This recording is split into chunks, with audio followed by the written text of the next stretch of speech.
galera, no podcast dessa edição eu tô com o Dr. Thiago Volpi, que é referência na área da saúde. Tudo bom, Volpi? Tudo bom? Beleza? Tudo bom, gente?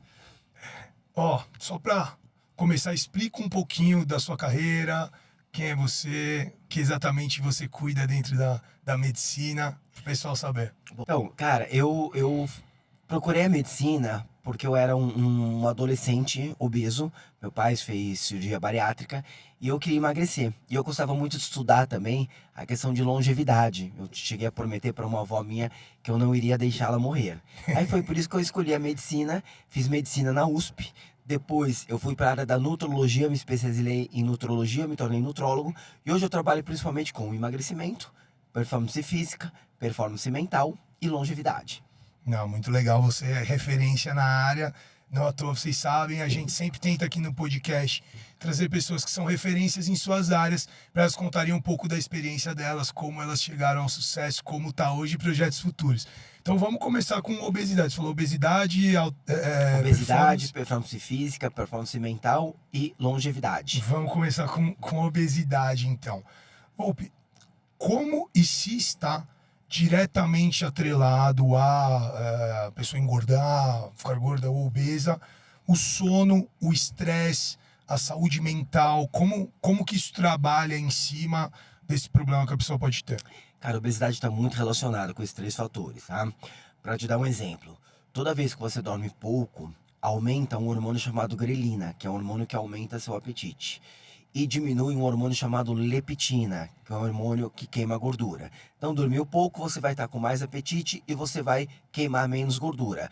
Eu acho que para quem está nos vendo, se lembrar de uma noite que dormiu um pouco menos, no outro dia provavelmente você teve um apetite maior por carboidratos, por gorduras. E o sono também, esses mesmos estudos que mostram que a pessoa engorda, mostram também que quem dorme pouco, 6 horas e meia ou menos, vai ter uma queda na performance cognitiva.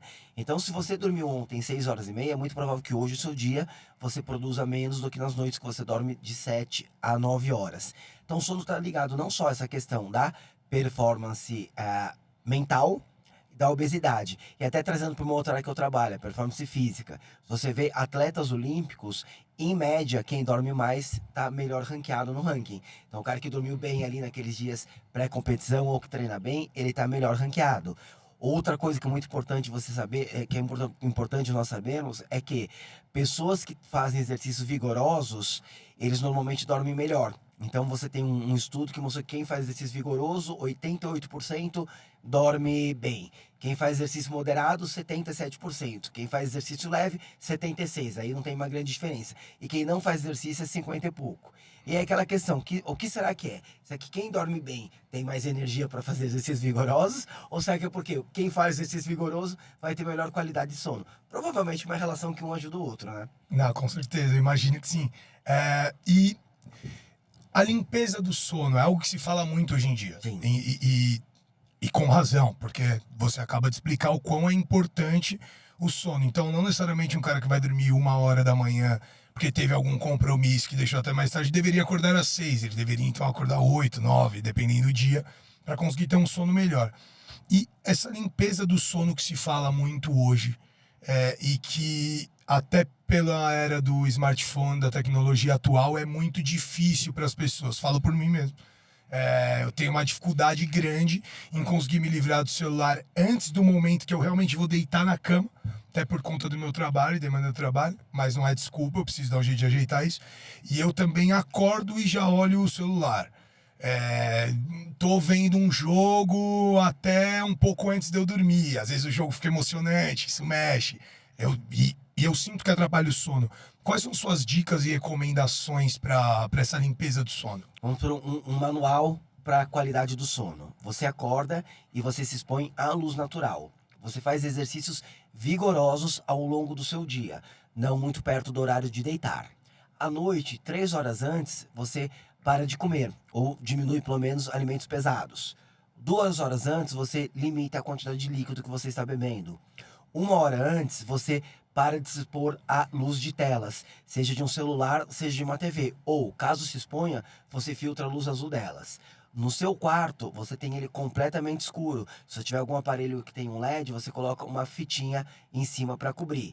Ele vai estar numa temperatura entre 18 a 21 graus, um pouco mais frio do que o normal. E você tenta sempre ter uma rotina, o mesmo horário de dormir e o mesmo horário de acordar, que preferencialmente seria dormir entre 10 e 11 da noite e acordar entre 6 e 7 da manhã. E ainda tratando de obesidade, quais dietas você acha que vai melhorar? Então,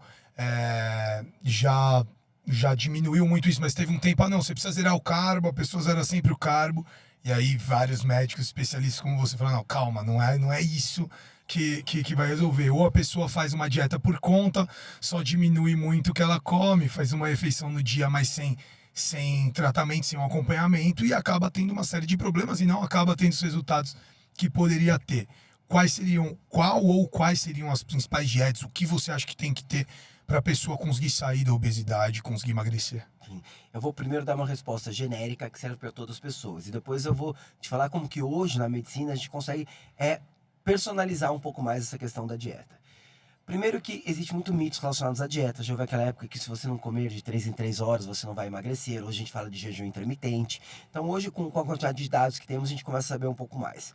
Primeiramente, você sabe que você vai ter na sua dieta duas fontes principais de energia: gorduras e carboidratos, tá? As proteínas, elas normalmente você não vai ingerir muito mais do que 20, 30% da sua ingestão calórica de proteínas. Então você precisa escolher se você vai dar preferência para ingestão de energia como carboidratos ou dar preferência como gordura. As duas coisas servem. Então vão ter pessoas, por exemplo, tá certo, às vezes você limitar os carboidratos, sim, você limita o carboidrato, aí você aumenta a quantidade de gorduras boas na sua dieta. Essa é uma dieta que funciona. Mas também funciona você limitar a gordura na sua dieta e aumentar a quantidade de carboidratos. Só que o que é importante? É o tipo de carboidrato e o tipo de gordura, tá? Quando você ingere carboidratos que são queimados de maneira lenta pelo seu organismo, a gente está falando principalmente de legumes, de vegetais em geral, e até de alguns grãos integrais, você está comendo comidas boas, aquele é um carboidrato bom.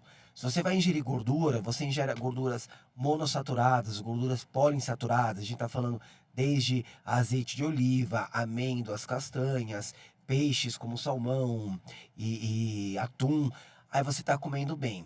O que é mais importante quando falamos em dieta? Não é se você vai fazer uma dieta low carb ou uma dieta vegetariana.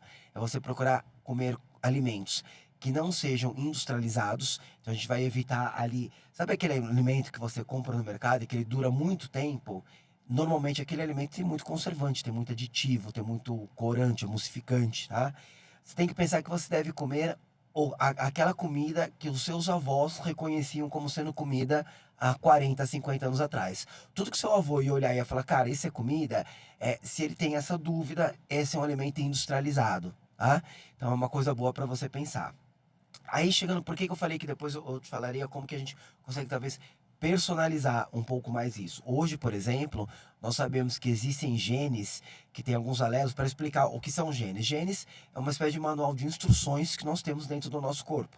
Os genes vão codificar proteínas que vão nos falar se a gente vai ter 1,90 m de altura ou 1,70 m. Se a gente vai ter talento para jogar futebol ou ter talento para jogar xadrez. E existem alguns genes que já foram identificados que, se você tiver-los, isso nos mostra que você vai responder melhor a uma dieta baixa em carboidrato.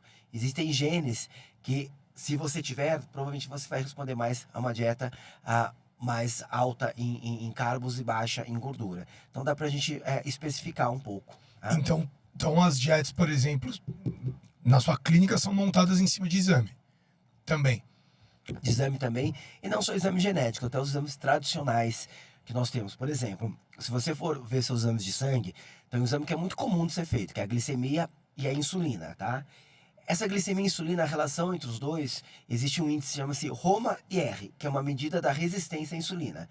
Se você é um cara que tem resistência à insulina, eu provavelmente vou indicar para você uma dieta mais baixa em carboidratos. A gente não está falando de eliminar completamente, mas uma dieta mais baixa em carboidratos e o jejum intermitente. Recentemente, um estudo mostrou algumas pessoas diabéticas em uso de medicamentos fizeram um jejum intermitente e grande parte delas conseguiram ter remissão completa da doença. O que é remissão completa? Era aquele cara que já estava tomando a remédios para diabetes, às vezes até estava tomando insulina, passou a fazer jejum intermitente, passou a comer melhor e passou a não precisar de nenhum tipo de medicamento. Então, não só os exames genéticos, como o próprio exame de sangue.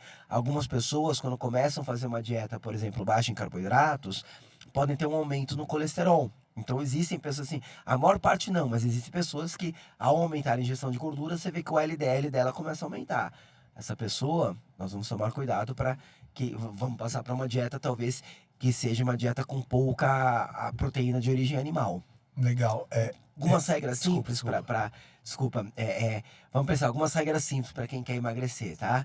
É aumentar a ingestão de proteínas, tá?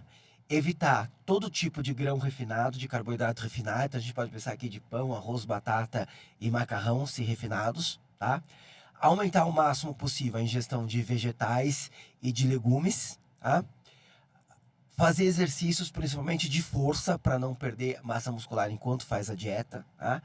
E não reduzir demasiadamente a quantidade de calorias, para que o metabolismo não desacelere. Então, algumas coisas ligadas à alimentação. E, obviamente, aí, dormir bem, controlar estresse, são outras coisas que funcionam. Sim, e esses dias eu vi vídeos no Instagram falando sobre o Ozempic. Sim. Fala um pouco sobre o Ozempic, pessoal. O que você acha? O Ozempic, por que ele está extremamente famoso no mundo? Porque ele realmente é um medicamento que nos fez evoluir muito no tratamento da obesidade. O que o Ozempic faz? Toda vez que nós comemos, o nosso intestino produz uma substância chamada GLP-1. O Ozempic nada mais é que uma cópia desse GLP-1.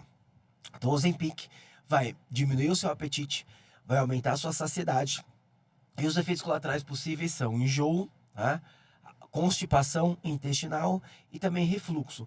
Mas são efeitos colaterais que eles incomodam, mas não são sérios. Então hoje nós sabemos que existe em torno de 5,6 milhões de pessoas usando o Ozempic no mundo. E nós não estamos vendo uma quantidade gigantesca de efeitos colaterais. Essa é a maior prova que é um medicamento extremamente eficaz, tá? Não à toa, um medicamento que hoje ele é vendido sem prescrição controlada, tá? Sim. Agora, uma coisa que é importante também sabermos, na semana passada, a Anvisa já divulgou que achou alguns lotes de Ozempic falsificados, né? Eu até coloquei lá no meu Instagram, tem no vídeo que eu falo sobre isso, eu coloquei quais lotes, porque hoje o medicamento está sendo tão procurado que as pessoas já estão começando a falsificar. Quais problemas que o Ozempic pode te causar, tá?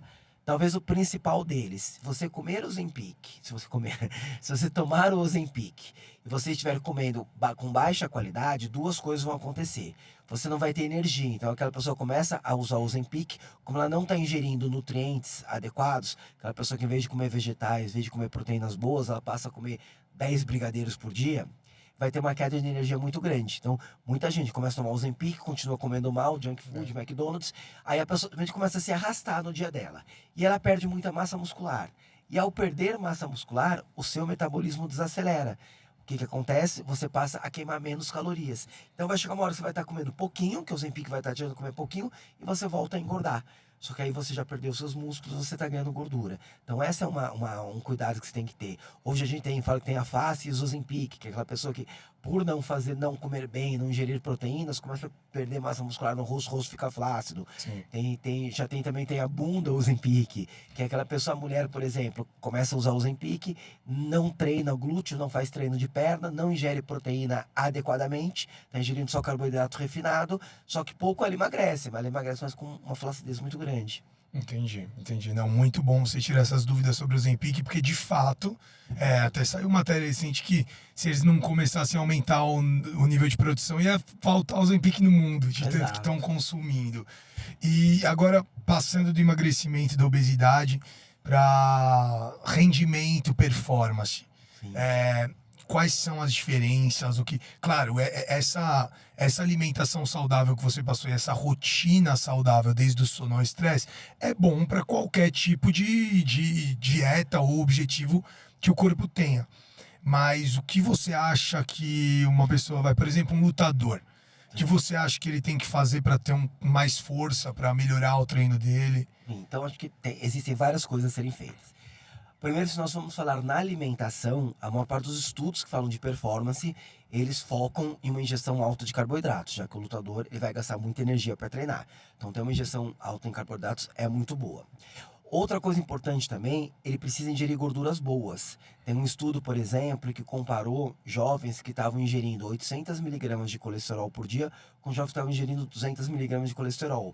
E o jovem com 800 tinha quase 3 vezes mais testosterona. Então, você ingerir gorduras, desde que você não tenha problemas que impeçam, vai te ajudar. Então, ingestão de carboidratos bons, ingestão de gorduras boas, está ligado à produção de testosterona, você ingerir bastante proteínas, a gente está falando aí de 40% a 50% de carboidratos, a gente está falando em torno aí de 20, 25% de proteínas, e estamos falando aí talvez de 25 a 30% de gorduras, tá?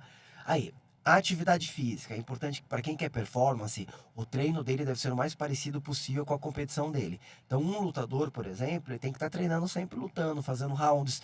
Na musculação, ele tem que tentar simular os movimentos da luta. Então, vale às vezes fazer algum tipo de treino que ele vai trabalhar o quadril dele, tá? Que ele vai trabalhar talvez o ombro, porque na força. Aí, além disso, quais outras coisas são importantes? Uma das principais causas de queda de rendimento de um lutador numa luta vai ser a desidratação. O que acontece? Ele começa a lutar, ele desidrata, a performance cai. E aí, às vezes, o lutador vai pensar, cara, eu vou beber água então antes da luta para melhorar minha performance. Não dá certo, cai a performance dele se ele bebe só água antes da luta ou durante a luta. Ele tem que beber água junto com sal, junto com sódio.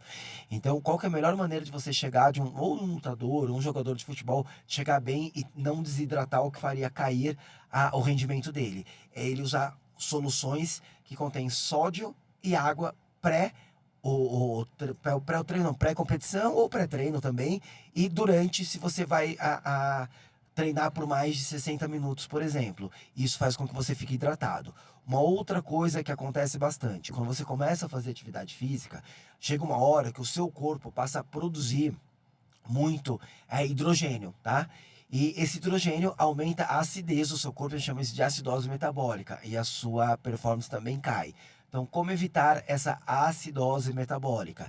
Você pode, por exemplo, aumentar a ingestão bastante de vegetais quando você estiver chegando perto da competição e diminuir um pouco o produto de origem animal, que você vai se tornar mais alcaloide, o seu organismo fica menos ácido. Isso ajuda muito na performance, tá? Ou também ingerir bicarbonato de sódio, tá? Quando você ingere água rica em bicarbonato de sódio, você bebe água rica em bicarbonato de sódio, você está se tornando mais alcalino. E quando você está mais alcalino, você performa melhor. Suas células, toda vez que elas vão ficando ácidas, vai caindo o rendimento, tá? Até uma coisa importante e próximo da competição é melhor o citrato de sódio que o bicarbonato. Que o bicarbonato em algumas pessoas pode dar diarreia. Então isso é uma outra coisa. Outra coisa que é importante é você controlar a sua temperatura corporal central. Por exemplo, tem um estudo que mostrou quais são as principais regiões do nosso corpo que controla a nossa temperatura. Testa, palma da mão e sola do pé. Então, toda vez, por exemplo, que um lutador, se no intervalo do round, você esfria a palma dele com gelo, você esfria a testa dele com gelo, e você coloca gelo para ele pisar em cima do gelo, ele vai aumentar o rendimento. Vai aumentar, não me lembro se é em 20%, alguma coisa assim. Então, controlar a temperatura corporal central. Aí vamos para a questão da suplementação. A creatina é a suplementação mais importante que existe, tá? Que existe mais evidências científicas, existe mais benefícios, você ganha massa muscular. Hoje, algumas pesquisas estão relacionando a creatina até a melhora de performance mental, porque ela melhora a produção de energia no cérebro também. Então, a creatina, se ela for associada à beta-alanina, é melhor ainda, tá? Aí, se a sua ingestão proteica, você tem que comer proteínas, e é muito importante que você ingira em torno aí, varia os estudos, mas entre 1,6 a 2,4, entre 1,8 a 2,4 gramas de proteína por quilo corporal. Então, essa é uma quantidade boa, você não precisa ingerir mais do que isso, mas entre 1,8 a 2,4. Então, um cara de 80 quilos tem que consumir quanto de proteína por dia, mais ou menos? Vamos arredondar para 2 gramas. Ele vai ter que consumir 160 gramas de proteína por dia. Mas de proteína livre, né, que chama, não é? De gramas de proteína. Tá, de gramas de proteína. Exatamente. Um whey protein, por exemplo, vai ter 24 gramas. Um ovo vai ter alguns gramas. Um ovo eu não me lembro de cabeça, mas vai ter algumas gramas de proteína, tá? E aí uma coisa também, que você sabe, a sua proteína, se ela tiver a leucina, que é um aminoácido, isso você consegue melhorar a síntese proteica. Então, se você vai falar de como é que um cara tem que ingerir proteínas para melhor performance esportiva. Se ele fizer, por exemplo, 4 refeições por dia com proteína e que cada refeição tem uma quantidade X de leucina, isso vai melhorar. Então, você tem que pensar também Por exemplo, no meu whey protein, sabe que o meu whey protein tem 2, 3 gramas de leucina por dose? É importante você ver isso, porque se você não tiver essa leucina, você não vai sinalizar esse crescimento muscular, tá? Entendi. Aí o HM-Beta é um outro suplemento que também ajuda nessa questão da performance. O inositol, um outro suplemento que ajuda na questão da performance. Então tem várias coisas. Se a gente for fazer uma escadinha, a principal coisa seria você prevenir a desidratação através de soluções com sódio. Depois a gente está falando de creatina. Depois a gente está falando em combater a acidez, com aquela questão de citrato de sódio, de comer mais alimentos de origem... diminuir alimentos de origem animal perto da competição. Aí depois vai para as outras questões de ingestão de proteínas. Aí a gente vai para durante o treino também. Se você, uma outra coisa que é interessante é o atleta que faz saunas, né? Ele também costuma ter um rendimento melhor. Então, hoje, tanto para longevidade quanto para performance esportiva, está se recomendando muito saunas, para a pessoa fazer sauna de 4 a 5 vezes por semana. Uma coisa que eu tenho ouvido muito falar é a sauna com banheira de gelo. Exatamente. Em sequência. A imersão em gelo e a sauna são duas coisas que funcionam. Uma coisa importante só para pensar assim, se você quer ganhar massa muscular, às vezes você fazer imersão em gelo logo depois do seu treino de musculação não vai ser tão bom. Por quê? Porque ela diminui a inflamação e você precisa de um pouco de inflamação para o músculo crescer. Então, se pensar que hora do dia você vai fazer. Mas hoje você sabe que assim, quando o nosso corpo ele se adapta a algum nível de estresse, que seja um estresse que agrida o corpo, mas que não agrida o suficiente para machucá-lo, vamos dizer assim. Então, quando você, por exemplo, entra em uma temperatura extremamente fria, um banho de imersão de gelo, você está fazendo um estresse ao seu corpo. A adaptação que o seu corpo faz torna ele mais forte. Quando você passa, por exemplo, 30 minutos, 40 minutos de uma sauna com uma temperatura extremamente alta, você também está meio que fazendo uma agressão ao seu corpo. E seu corpo vai se adaptar, se tornando mais resistente e mais forte. Isso vai impactar a recuperação ao treino, isso vai impactar seu sono, isso vai impactar a sua performance cognitiva e sua longevidade. Então, uma pessoa que está querendo ser, vamos dizer assim, se tornar um humano blindado, se tornar uma pessoa mais forte, ela deve sempre procurar fazer estímulos ao corpo dela que ela tenha que se adaptar. E essa adaptação que faz a pessoa se tornar cada vez mais forte. Banho de gelo é uma, sauna é outra, e a sauna com infravermelho é melhor ainda mais. Quando você tem algumas saunas com luz infravermelha dentro, o infravermelho ele melhora a ação das nossas mitocôndrias, que é a parte da nossa célula que produz energia. A sauna, você acha que dá resultado a partir de quanto tempo? A partir de 20 minutos, a partir de 20 alta, minutos já dá, exato. E a banheira de gelo? A banheira de gelo, se você conseguir, por exemplo, 2 minutos de um banho gelado de manhã, já vai te ajudar, tá? Essa questão do gelo de manhã é muito bacana, porque quando você ou toma um banho gelado ou você faz uma imersão em gelo, você está aumentando sua produção de dopamina, que é um neurotransmissor que faz você ter mais iniciativa, que faz você ter mais vontade para fazer as coisas. Quando você toma um banho gelado de manhã ou a imersão em gelo, você ativa a sua tireoide para que ela funcione melhor. E uma tireoide funciona melhor, leva a maior queima de gordura, leva mais energia. Então é muito bacana essa coisa. E 2 minutos já dá resultado. 2 minutos já dá resultado. Aí não que sejam 2 minutos fáceis. Não que sejam 2 minutos fáceis, exato. Se a gente fala da imersão em gelo, ainda é bem mais difícil. Sim. E obviamente que a períodos mais prolongados vão melhorar. Então, a pessoa que consegue ficar mais tempo, ela vai ter menos inflamação. Então, aquela pessoa, por exemplo, que está com dor articular, sabe? Hoje, por exemplo, eu tenho 44 anos, eu lutei jiu-jitsu minha vida inteira, e hoje, toda vez que eu vou lutar jiu-jitsu, eu sempre saio com o ombro doendo, com o cotovelo doendo. Eu competi na faixa preta, mas isso há 20 anos atrás, né? Eu peguei minha faixa preta em 2004. Sim. Então, hoje, toda vez que eu estou treinando jiu-jitsu, eu preciso fazer imersão em gelo e minha articulação para de doer. E às vezes eu não preciso tomar anti-inflamatório, eu não faço nenhum tratamento médico convencional. Se eu vou treinar jiu-jitsu e eu começo a sentir dor articular, eu começo a fazer imersões em gelo, um período um pouco maior, e simplesmente a dor desaparece, eu consigo me manter treinando. Há um tempo atrás, eu usava anti-inflamatórios, diclofenaco, biprofenide, e estava usando anti-inflamatório todo dia, e mesmo assim ficava com a dor. Quer dizer, a imersão em gelo tem um poder anti-inflamatório maior do que o anti-inflamatório. Fantástico. Medicamento anti-inflamatório. Fantástico. Ô, Vup, só pegando um gancho no que a gente tinha falado da proteína, da dieta, então digamos que a pessoa ingira 160 gramas de proteína, que vai dar um número X de bife, ovos, whey protein ao longo do dia. No geral, claro, uma pessoa não é para replicar essa dieta em caso de, mas no geral, quanto de carboidrato e de gordura seria saudável, mais ou menos? Então, a gente tem que imaginar. Isso podendo variar muito os dois, né? Mas Exatamente, a gente tem que imaginar o seguinte, vamos lembrar daquelas proporções, tá? De 20 a 25% de proteína, então os 80 gramas de proteína.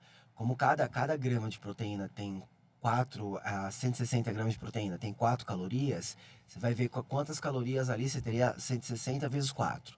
Você vai ver qual a necessidade calórica da pessoa e você vai tentar buscar uma proporção em que fique 40 a 50% de carboidratos, tá? De 20 a 25% aí de proteínas, tá?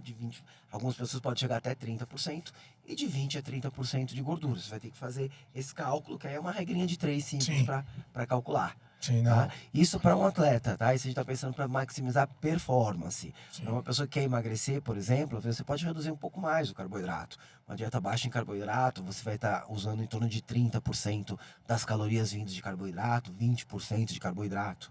Se você for passar para a dieta cetogênica, que é uma dieta que é muito usada, que é muito eficaz para tratamento de obesidade, se a gente fala de velocidade de resultados, é uma das dietas mais velozes para perda de peso, aí você está falando de ingerir menos de 10% das suas calorias provenientes de carboidratos. Você vai continuar com aqueles 20 a 30% de proteína, só que você vai ter aí, se tiver 30 de proteína, 10 de carboidrato, 40, você vai ter 60% das suas calorias provenientes de gorduras. Eu tô lendo Ferramenta dos Titãs e a dieta cetogênica, assim, muita gente de alta performance, claro que ali é outro nível, né? Tem muita gente com uma alta performance fortíssima mesmo. Conta um pouco da dieta cetogênica. Basicamente, assim, o que é a dieta cetogênica? Basicamente Como se faz, né? a dieta cetogênica é uma dieta na qual você praticamente exclui os carboidratos. Então fala-se mais ou menos de menos de 10% das calorias provenientes de carboidratos. O que seria isso? Se você gasta por dia 2.400 calorias, só 240 calorias que vão vir de carboidratos. Com isso, você vai forçar o seu corpo a começar a usar gordura como energia. É muito provável que você vai entrar em cetose, que é no momento que o corpo começa a puxar a energia dele todas de gordura, né? Isso faz com que a pessoa emagreça de maneira bem rápida, tá? Muitas pessoas sentem que elas ficam com uma performance mental melhor na dieta cetogênica. Então, a dieta cetogênica é isso, é evitar os carboidratos, tá? É muito eficaz para a perda de gordura e na parte de performance mental, muitos autores defendem também a dieta cetogênica. Normalmente ela vem acompanhada de suplementação específica, ou não? Pode vir acompanhado de suplementação específica. Você vai ter que, às vezes, repor algumas vitaminas por conta de você não ingerir tantos legumes e vegetais. Tá bom. E o próximo que a gente falou de 4, obesidade, a gente falou emagrecimento, talvez força, a gente pode falar de longevidade. performance mental também. É verdade, que é uma coisa interessante. Muito. Primeira coisa que é importante, as pessoas costumam tentar separar performance física e performance mental. Na verdade, não existe saúde física e mental, é uma só, né? Se o seu corpo está inflamado, por exemplo, o seu cérebro estará inflamado. Então, se a gente pega uma pessoa que come comida industrializada, tá? Que não dorme bem, que se expõe a muito estresse, o corpo dela, em reação a isso, ele vai inflamar, vai aumentar o estresse oxidativo dele também. Um corpo inflamado é um corpo que está com uma performance física menor, uma performance mental menor, está engordando mais rápido e está envelhecendo mais rápido, tá? Então, a gente fala de performance mental, a gente precisa pensar muito assim no que nós vamos comer para melhorar a performance mental. A gente já sabe que algumas das principais substâncias que estimulam o nosso cérebro, a neuroplasticidade dele, que é a capacidade que o cérebro tem de reagir ao ambiente. Vamos dizer que você está aqui, você todo dia faz uma coisa. Se alguma coisa acontece diferente, como é que você vai adaptar? Como é que você vai aprender? Tá? Acho que é o exemplo mais claro de neuroplasticidade. A neuroplasticidade te dá a capacidade de aprendizado. Seu cérebro começa a aprender uma coisa nova e passa a ficar melhor nisso. Isso chama-se neuroplasticidade. O exercício físico produz a maior parte das substâncias que conferem neuroplasticidade para o seu cérebro. Então, uma pessoa que quer ter performance mental, ela precisa treinar. Então, sabe aquele cara que está estudando para um vestibular, que está estudando para uma prova aí, para um concurso público, e ele fala assim, cara, eu vou parar de treinar durante algum tempo para estudar mais? Ele está dando um tiro no pé. Está comprovado já. O exercício físico, ele melhora o seu aprendizado por melhorar a neuroplasticidade. Uma outra coisa que acontece muitas pessoas, elas sofrem da chamada fadiga da decisão. Toda vez que você, no seu dia, começa a tomar muitas decisões, decisão desde você escolher se você vai viajar para a praia ou para o campo, até aquela decisão de você resistir a uma tentação. Chega no restaurante e você fala que eu não vou comer uma massa, eu vou comer uma proteína com salada. Todas essas decisões ao longo do dia, elas vão fazendo o seu cérebro ficar mais cansado. Então, o que você precisa fazer? Você precisa tentar automatizar o seu dia. É aquela pessoa que ela acorda, ela não vai pensar se ela vai vestir o terno marrom ou se ela vai vestir o terno azul. Ela já, cara, toda segunda-feira ela tem um terno, tá? No café da manhã, ela não vai falar assim, será que hoje eu peço aí um pãozinho com manteiga na chapa ou se eu vou comer um ovo mexido que é mais saudável? Não, ela todo dia come ovo mexido. Aí, se ela treina às 8 da manhã, ela não acorda e pensa, putz, hoje eu vou às 8, hoje será que dá pra mim entrar um pouquinho mais tarde no trabalho? Vou entrar às 8h30. Não, ela todo dia vai às 8 pra academia. Ela todo dia vai determinado horário pro trabalho. Ela sai almoçar na mesma hora. Ela sai do trabalho no mesmo horário. Ela vai dormir no mesmo horário. Então, quando você automatiza suas decisões, isso vira um hábito e você passa a não gastar energia com ela. É por isso que as pessoas com uma rotina muito forte são pessoas que produzem mais, são pessoas que normalmente, ao ter mais energia mental, elas têm até mais bem-estar. Então, tenta planejar a sua rotina, até porque naquele momento em que surgir alguma coisa diferente no seu dia, seu cérebro vai estar com muita energia para tomar a decisão correta. E aí isso tem estudos, por exemplo, que mostram que juízes, no final do dia, passam a tomar decisões piores, né? E acho que uma coisa, por exemplo, uma coisa simples, tá? Às vezes o executivo está fazendo uma série de cursos para conseguir gerir melhor a empresa dele, ou o empreendedor, todos eles querem performar melhor mentalmente. Se aquele cara tiver resistência à insulina, que é aquela relação que eu falei lá atrás da glicemia e da insulina, ou seja, ele come mal e está resistente à insulina, ele se torna um péssimo tomador de decisão. Teve um estudo, foi feito, se eu não me engano, foi na Finlândia, tá? O que eles pegaram? Eles pegaram prisioneiros, né, que saíram de condicional. E eles, antes que o prisioneiro saísse de condicional, eles viram quais tinham resistência à insulina e quais não tinham, tá? E eles saíram. O prisioneiro que sai da condicional e comete um delito, ele vai voltar a ser preso. Então, o que é cometer um delito? Ele tomou uma decisão ruim lá fora, que ele cometeu e voltou. Aqueles pacientes com resistência à insulina, eles tinham uma chance 80% maior de voltar para a prisão do que aqueles que não tinham. Ou seja, quem tem resistência à insulina não toma boas decisões. Então, às vezes, um cara que está querendo melhorar a performance no trabalho, primeira coisa, cara, vai lá, faz exame de sangue básicos. Se você tiver resistência à insulina, trata isso. Dependendo do nível, pode ser tratado com dieta. Dependendo do nível, a gente vai ter que usar medicamentos, como uma metformina, que é um medicamento baratíssimo, que existe há 50 anos. Então, é muito importante isso. Se o seu corpo não estiver funcionando bem, você não vai conseguir fazer nada bem. Você não vai ser um bom executivo, você não vai ser um bom pai, você não vai ser um bom marido, você não vai ser um bom administrador, tá? Então, eu gosto muito de falar para as pessoas o seguinte: imagina que a sua vida é uma corrida, tá? Então, pensa que você está indo para um autódromo, né? E imagina assim, aí eu vou imaginar, imagina o Ayrton Senna, que é um cara que eu sou muito fã. Sim, O Ayrton Senna tá lá no autódromo, tá? E tá um piloto normal de corrida do lado. Só que imagine que o Ayrton Senna vai estar em um Civic e esse piloto normal vai estar em uma McLaren. Quem vai ganhar a corrida? provavelmente Ayrton Senna. Cara, no Civic é Não. impossível. No Civic ele vai bater 180 numa reta, a McLaren vai bater 300, Sim, entendeu? sim. Então vamos lá, se o carro não for bom, cara, muito provavelmente se você treinar durante aí 6 meses de pilotagem e você pilotar e você for para um autódromo junto com um piloto profissional e ele estiver de Civic e você tiver com um carro de Fórmula 1, você vai ganhar desse cara. Porque não adianta, o cara vai apertar na reta, ele vai para 180, para 200, Sim. você vai para 300. Na curva, o carro dele não tem estabilidade nenhuma, porque o carro dele é alto, seu carro é baixinho, tá quase colado ao chão. Na nossa vida, o nosso corpo é nosso carro. Então, de nada adianta você aprender várias técnicas, a pessoa faz várias pós-graduações, faz vários cursos, ela tecnicamente é muito boa, né? Então, vamos pensar, o gestor da empresa dele, o cara sabe tudo da empresa dele. Só que o corpo dele está inflamado, ele tem resistência à insulina. Ele é aquele cara que é um excelente piloto, só que ele está entrando no autódromo com um carro ruim. Aí às vezes pega um outro cara que não tem tantas pós-graduações, que não estuda tanto quanto ele, que não tem tanta experiência quanto ele, só que é o cara que se cuida. Ele come bem, ele dorme bem, ele controla o estresse dele, ele não está inflamado, ele faz atividade física. Esse cara vai performar melhor que ele. No final, esse cara vai ganhar a corrida. Então, não só a questão do que o cara vai viver mais, vai ter mais qualidade de vida, mas para você, para um empreendedor que está pensando, cara, eu quero fazer minha empresa ir bem, ele precisa ter um carro bom. E o nosso carro é o nosso corpo. Então, se você não cuidar do seu corpo, você vai ser o piloto que sabe dirigir como ninguém. Você vai ser o Ayrton Senna, que por estar num Civic, vai perder de outros que têm menos capacidade que ele. Legal. E vamos agora para longevidade. Tudo isso está atrelado também. Mas você tá tava comentando um pouco antes da gente entrar no ar, a questão do corrimão para idosos, porque queda é um dos principais motivos de morte de idosos. A gente tava falando também uma coisa muito importante que eu acho que todos que ainda não são idosos pensam, que a questão não é até quantos anos você vai viver, mas é a qualidade que você vai ter esses anos, claro, o máximo possível. Então também as pessoas não estão, vou morrer com 55 anos bem, teoricamente. Não, claro que não. Você quer chegar até 85, 90 anos, às vezes, quem sabe, mas com uma qualidade de vida.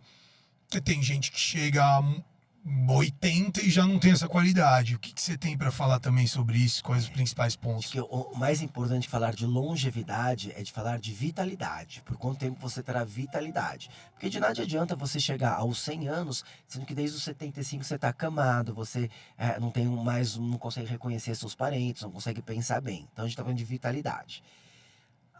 Quando a gente fala de vitalidade, né, quando a gente fala de viver muito tempo com saúde, a gente precisa voltar, né, para quando você é um adulto, para quando você é um jovem. Você precisa criar as reservas funcionais. Vou explicar o que é isso. Quando você tiver com 90, com 100 anos, você vai ter perdido metade da sua força. Então é importante que aos 45, aos 50, você seja aquele cara que consegue agachar com o dobro do seu peso, tá? Com o seu peso nas costas. Por quê? Porque isso vai fazer com que você consiga agachar aos 90, 100 meses tendo perdido força. Então, força é a principal reserva que a gente precisa ter. Você precisa também criar as chamadas reservas pulmonares, cardiovasculares. Por quê? Você é hoje um cara que consegue correr 1 hora numa velocidade alta, você tem um VO2 máximo, que a gente chama muito bom, você vai ser aquele cara que vai conseguir andar, que vai conseguir fazer todas as atividades aos 90, 100 muito bem. Então você tem que ter mais força hoje do que o necessário, você tem que ter mais resistência do que o necessário. Aí você tem que ter também a chamada reserva cognitiva. Se você aos 50 anos, aos 40 anos, é um cara que, ainda está administrando sua empresa, decide aprender uma língua nova, tem várias tarefas mentais, ou seja, se você é aquele cara que tem uma potência cognitiva alta, você vai ser aquele cara que, mesmo tendo déficit cognitivo leve, que vai vir com a idade, você ainda vai estar podendo conversar com seu filho, por exemplo, dar conselho para ele sobre como que ele vai administrar a empresa dele, para o seu filho, para o seu neto, você vai lembrar dos seus parentes.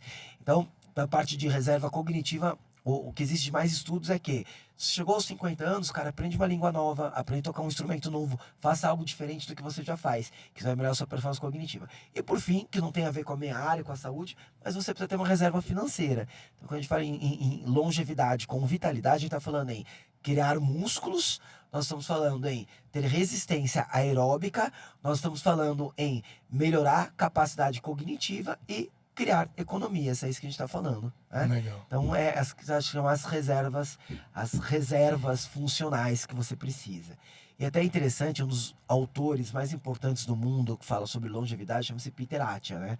E ele brinca que qual que é a medalha de ouro na questão da longevidade com vitalidade, tá? É o cara que aos 100 anos ele vai conseguir pegar uma mala de mão e colocar no bagageiro de um avião, ele vai conseguir pegar o neto dele e colocar no colo, e ele vai conseguir dirigir um carro. Então, um cara de 100 anos que faça essas 3 coisas pode se considerar um medalhista de ouro olímpico. Que legal. Muito, muito bacana. Vup, só para a gente encerrar um pouco da sua clínica, pessoal, porque você, além de médico de sucesso, é sem sombra de dúvidas posso chamar de empresário de sucesso também. Que dicas você daria para as pessoas, não só os médicos, não só da área de medicina, para conseguir ter uma saúde financeira? A gente fala muito de empreendedorismo também, com algumas pessoas aqui no podcast, na minha página do Instagram, tento falar muito disso também. Acho que um dos grandes problemas que a gente tem no Brasil é a falta de educação financeira.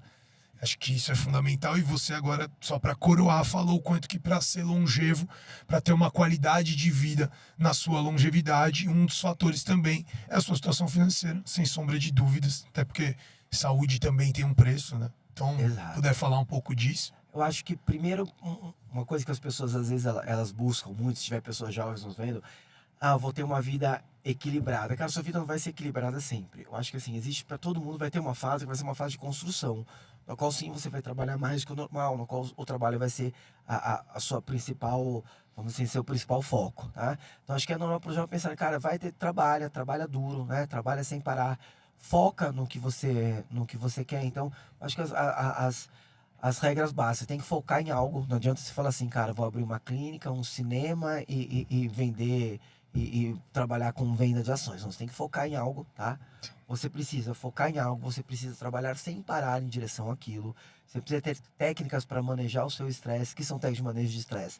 Técnicas de respiração, meditação, para quem é religioso, a oração também, porque uma pessoa muito estressada vai render menos. Você precisa cuidar do carro que está te levando nesse jogo da vida, que é como eu falei, você precisa cuidar do seu organismo. Então, acho que essas são as técnicas básicas. Entrando mais na questão da gestão, tá? Eu tenho um curso, por exemplo, que é um curso de gestão para médicos. Ano passado teve 100 pessoas, esse ano teve 80 pessoas. O que eu falo muito é o seguinte, você precisa ter também a chamada estratégia do lifelong learning. O que é o lifelong learning? Hoje a gente vive num mundo que está em mudanças constantes. Então você precisa estar sempre aprendendo. E aprender não é só ler livro, não é só estudar. Você precisa, por exemplo, ter relacionamento com pessoas que vão fazer você evoluir. Então, por exemplo, quando eu estou aqui concentrado com o Gustavo, tem várias habilidades que o Gustavo tem, que eu convivendo com ele, eu consigo pegar um pouco. Hoje eu faço parte de um grupo, chama-se G4 Club. São empresários, os melhores alunos de um curso chamado G4 Educação. Então eu faço parte desse grupo, a gente se encontra sempre, a gente conversa. Eu sou até professor no G4 Educação, dou aula de produtividade e alta O performance. Thales vai vir aqui. Vai vir aqui? Vai. Exato, que bacana. É demais, G4 Educação é demais. Fui pro G4 exatamente porque eu atendi o Thales. Legal. E aí eu sempre tentava pegar dicas com ele. Toda vez que eu vi o Thales marcado na agenda, eu desmarcava o paciente seguinte, que eu ia ter mais tempo pra tentar puxar ele. Até que um dia ele falou pra mim assim, cara, eu vou dar um curso agora e vai lá. Ele cansou de ficar me dando consultoria de graça na consulta. E aí eu fui aluno da primeira turma do G4. Legal. É demais, vai dar curso. Bom, Volpe, obrigado, valeu. Nada. Foi ótimo esse bate-papo, obrigadão. Algum recado pra turma? Cuide do seu carro, acho que esse é o principal recado. Uma coisa que a gente esqueceu de falar, até, cara, hidratação. Quem tá desidratado também vai performar mal, né? Mas acho que a principal coisa é essa. Se você quer performar em qualquer área da sua vida, lembre-se que você precisa estar em um corpo que vai te dar energia para isso. E para isso você precisa se alimentar bem, fazer atividade física, dormir bem e ter técnicas de controle de estresse. Beleza. Pessoal, esse foi o Fala Galera dessa edição com o Dr. Thiago Volpe, que deu aqui uma verdadeira aula pra gente de emagrecimento, saúde mental, rendimento, longevidade, entre tantos outros pontos. Muito obrigado por nos acompanharem, Volpe. Obrigado por ter vindo também. Obrigado Valeu. pelo convite. Valeu, galera.